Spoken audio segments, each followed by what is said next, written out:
इथं सुनील गणवीर सुद्धा उपस्थित.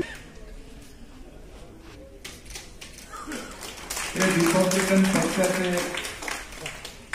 ते हिरे, ते कार्यकर्ते ज्यांचं लहानपण बालपणापासून या चळवळीत त्या आंदोलनामध्ये ते तेव्हाही होते, आजही आहे.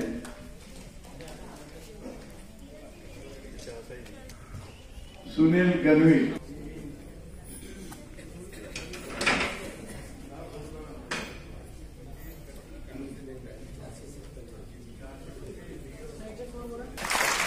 निदान यांच्या नातवाला तरी समजलं पाहिजे की माझ्या आज्याने काय केलं होतं. परत एकदा जोरदार टाळ्या वाजवून सांगितलं.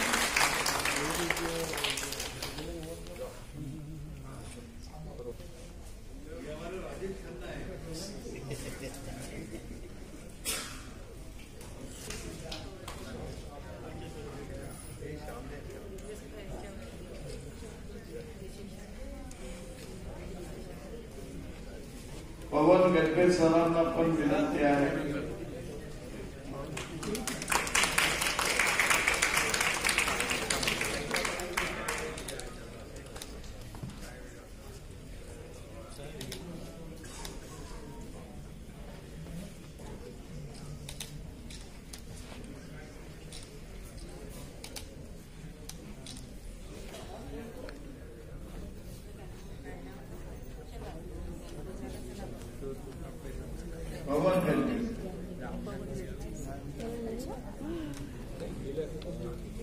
सोमकुवर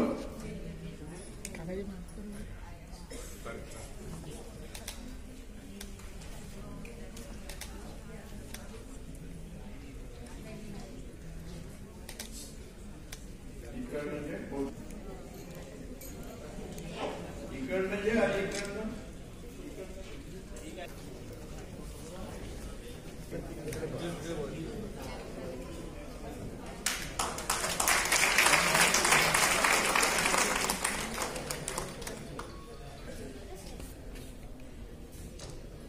इकडे बघा.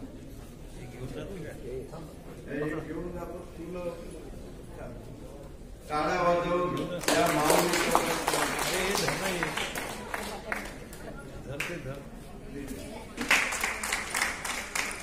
हिरा आई वासनी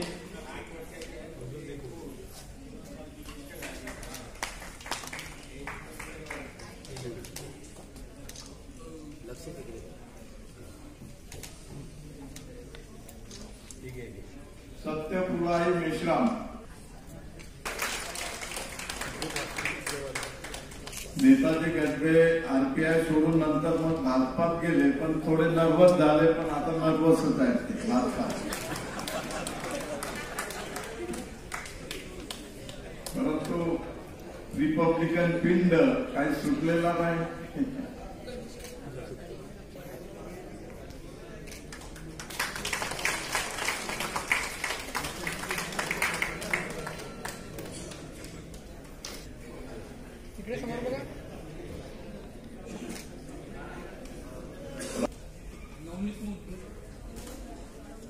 त्यानंतर सूर्यकांती शेंडे,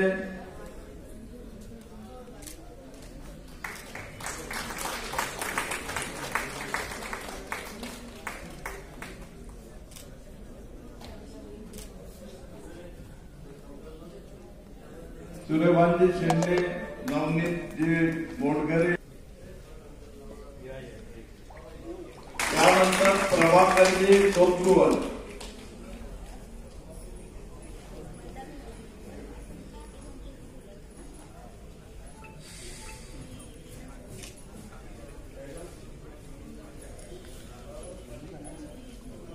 नव्हतं, फक्त या ठिकाणी आमंत्रित केलं.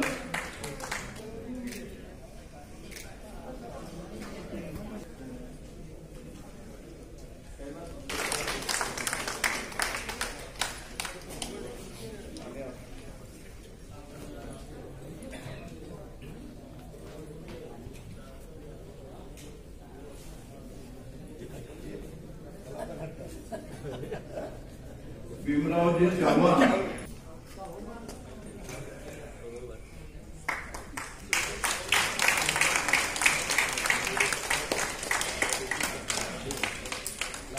आनंदजी खोब्रागडे यांना पण विनंती आहे.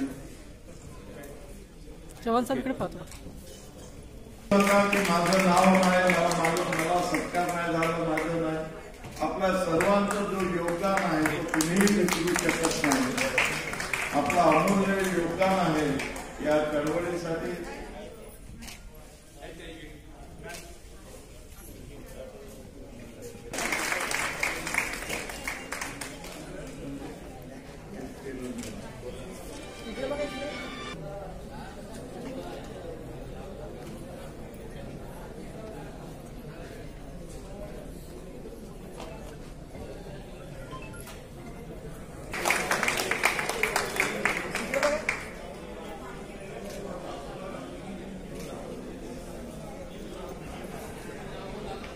कार्यकर्ता उल्का तिचं सुद्धा स्वागत.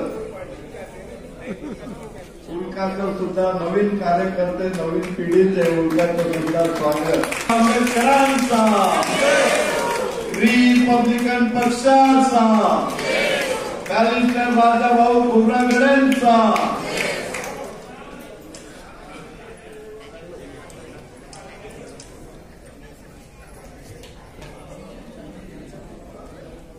मार्फते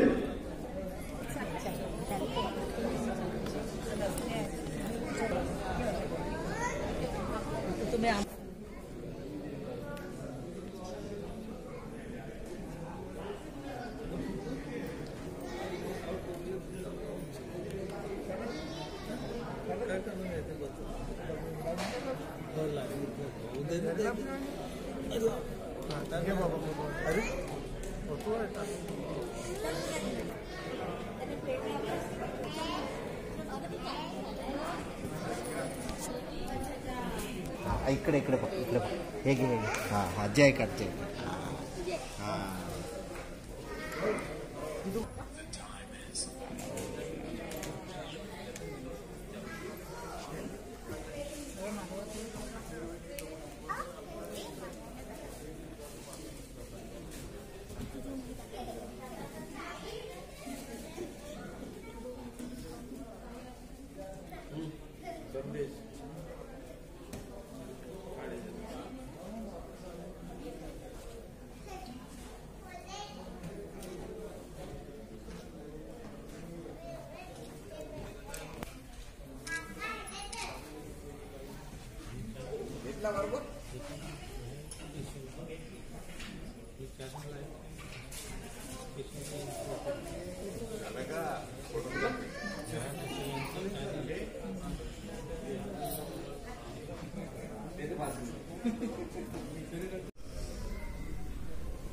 आयुष्यात हा भाग तसाही दुर्लक्षित आहे,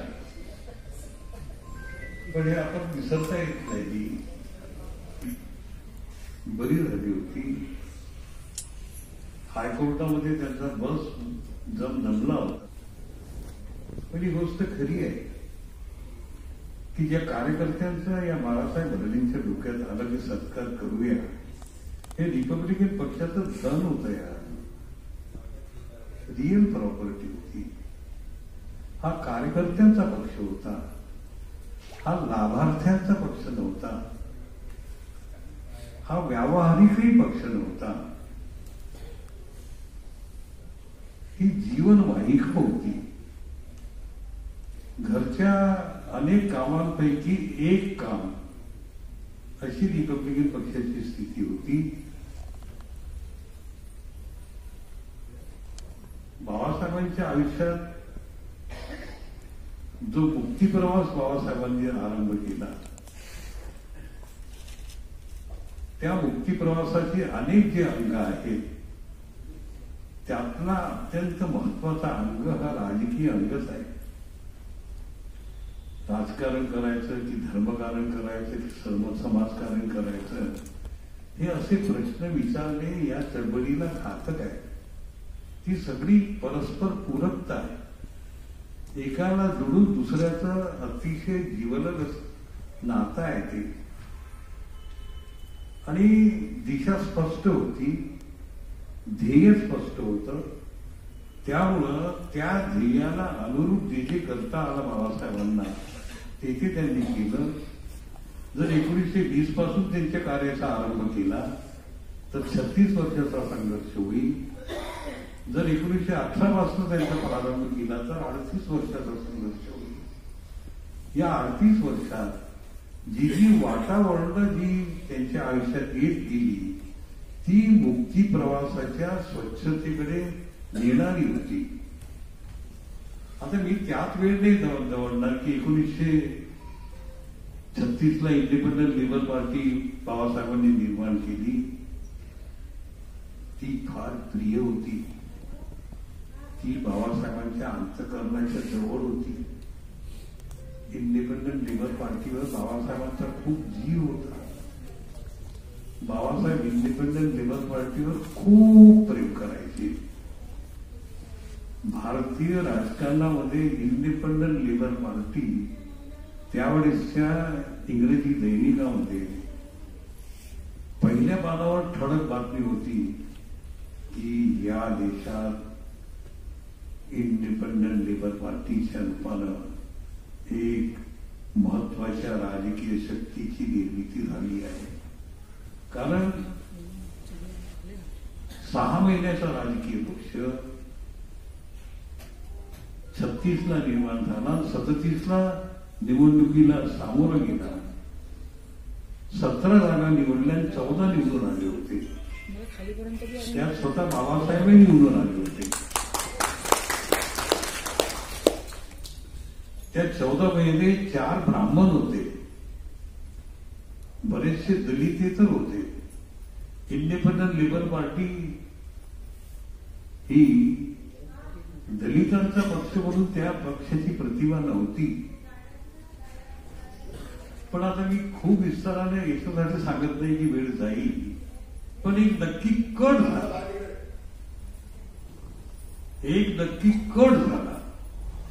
त्यावर आजपर्यंत कुणी लिहिलेलं नाहीये.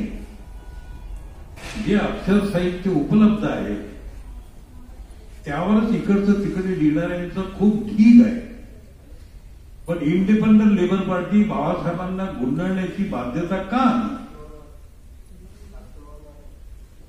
ते का मजबूर झाले? ते इच्छेच्या विरुद्ध ते दगड का त्यांच्या अंतःकरणावर ठेवावं लागलं? 36 ला जो पक्ष निर्माण झाला तो 1942 ला का त्यांना गुंडाळावं लागलं? का घडलं असं? त्यावर आजपर्यंत एकाही विचारवंत लेखकाने लिहिलेलं नाही. हे शल्य मला काय नसते. खूप मी वाचण्याचा प्रयत्न करतो, नाही मिळत मला. फक्त स्टॅफर्ड क्रिप्सने बाबासाहेबांनी विचारलं की see mister BR, being the leader of independent labor party, तुम्ही दलितांची कैफियत तिथे मानायची नाही.